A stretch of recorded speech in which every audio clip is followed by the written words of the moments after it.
Hi! So, naglalaro ako ngayon ng Plants vs. Zombies. So, ang laro, ang buhay ay parang katulad ng games. Kailangan handa ka. Handa ka sa mga adversities. Halimbawa, ito. Hindi naman natin usually alam kung ano yung mga kalaban natin. Pero, dahil naman sa ito ay parehas na storya ng bawat buhay natin, no? So, ayan. Nalalaman natin or na-anticipate natin kung ano yung mga adversities or yung mga laban ng buhay na dapat nating paghandaan. So ngayon, dahil nag-anticipate tayo ng mga pwedeng mga laban ng buhay, so syempre, kailangan naghahanda tayo. Kailangan sapat yung enerhiya natin. So, ito, naghanda ako nitong parang bilog na to, no? Para mas, kumbaga, ito yung parang shield, no? Para hindi sila agad-agad makakapunta. Tapos, ito yung aking mga yan. And ito yung pera. Kailangan din natin ng pera. Kailangan natin ng energy.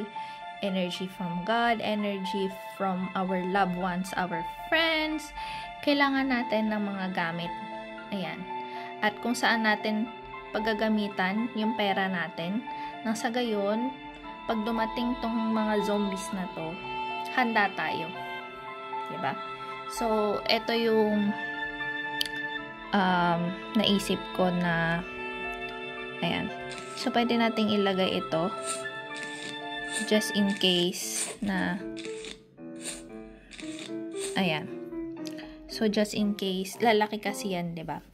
So, magdagdag pa tayo ng ito kasi medyo mahina na siya. Ayan. Lagay natin. So, nagamit natin lahat ng pera, naghahanda tayo sa pagdating ng mga zombies. So, ngayon, handa na tayo. Let's go! Tingnan natin kung ito may mga flags, diba? May mga waves. So, sa bawat wave, baka kakayanin natin. No? Yan. Makikita natin yung mga abilities ng mga iba, nakakalundag sila. So, kaya nilagyan natin itong ganito.